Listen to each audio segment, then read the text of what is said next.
In 1602, a group of Dutch merchants in Amsterdam came up with a brilliant idea. Why should we risk our entire fortune investing in ships alone? Why not gather small contributions from hundreds of people and share the risk? With this thought, the VOC Dutch East India Company was established, and thus the world's first publicly traded company, and the concept of stocks were born thanks to the spice trade. Today, you too can become a small owner of Apple, Tesla, or Turkish Airlines. All you need to do is buy a stock. But remember, it's an ownership certificate, not a casino chip. Warren Buffett's story is quite inspiring. In 1962, he bought shares of Berkshire Hathaway, a failing textile company, at $7.50 per share. And today, each share is worth $620,000, which means an 8,266,566% return. If you had invested $100 back then, you'd have $8.2 million today. So how did he do it? The secret is simple. He thought long-term, remained patient, chose quality companies, and didn't panic. In his own words, be fearful when others are greedy. Be greedy when others are fearful. That's the essence of stock market philosophy.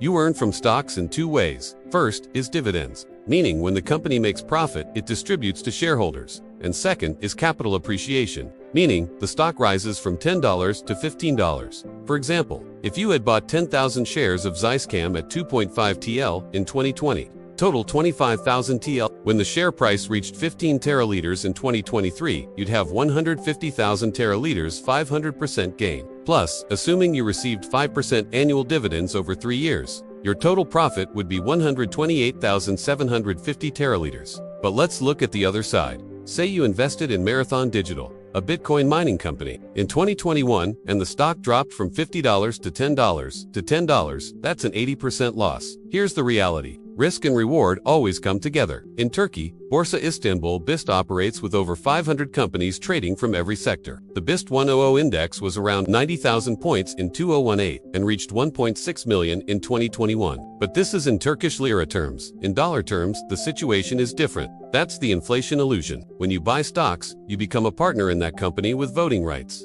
If the company goes bankrupt, your money goes to, but you have limited liability, so only your invested money is at risk, not your personal assets. Looking at global markets, Apple's market value is $3 trillion. Nvidia gained 240% in 2023 thanks to AI boom. Tesla can drop or rise 10% with a single Elon Musk tweet because markets move on emotions more than logic. During the 2008 crisis, Lehman Brothers collapsed, and its shares went from $60 to zero. General Motors went bankrupt, 99% loss. But during the same period, gold gained 25%. McDonald's survived because during crises people prefer cheap food. Every crisis creates different winners. Investment strategies include value investing is Warren Buffett's path, finding cheap but quality companies. Growth investing means investing in fast-growing startups. High risk, high reward. Amazon was $18 in 1997.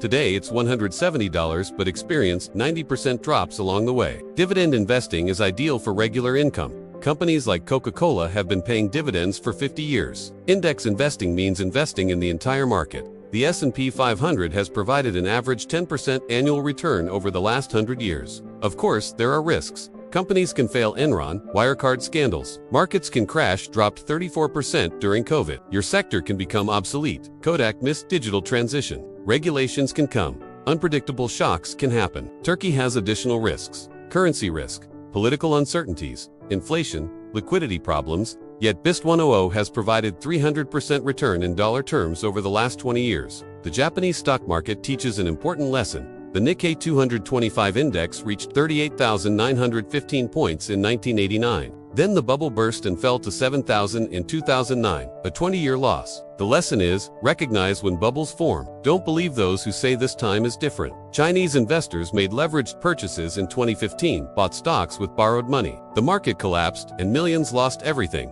Leverage cuts both ways. Practical advice, only invest money you can afford to lose. Diversify 10 to 15 different companies, 5 to 6 sectors. Do research, read financial statements. Understand the sector. Think long-term, minimum 5 to 10 years. Avoid emotional decisions, don't panic, sell, or FOMO. Buy, invest regularly. Cost averaging strategy. Reinvest dividends, benefit from compound interest. Learn tax rules. Never trust insider information because it's both illegal and usually false. Remember, the stock market isn't a casino. It's business partnership. If you're buying McDonald's stock, track hamburger sales. If buying Tesla, track electric car production. Peter Lynch's principle says, invest in what you know. If you don't understand technology, don't invest in tech companies.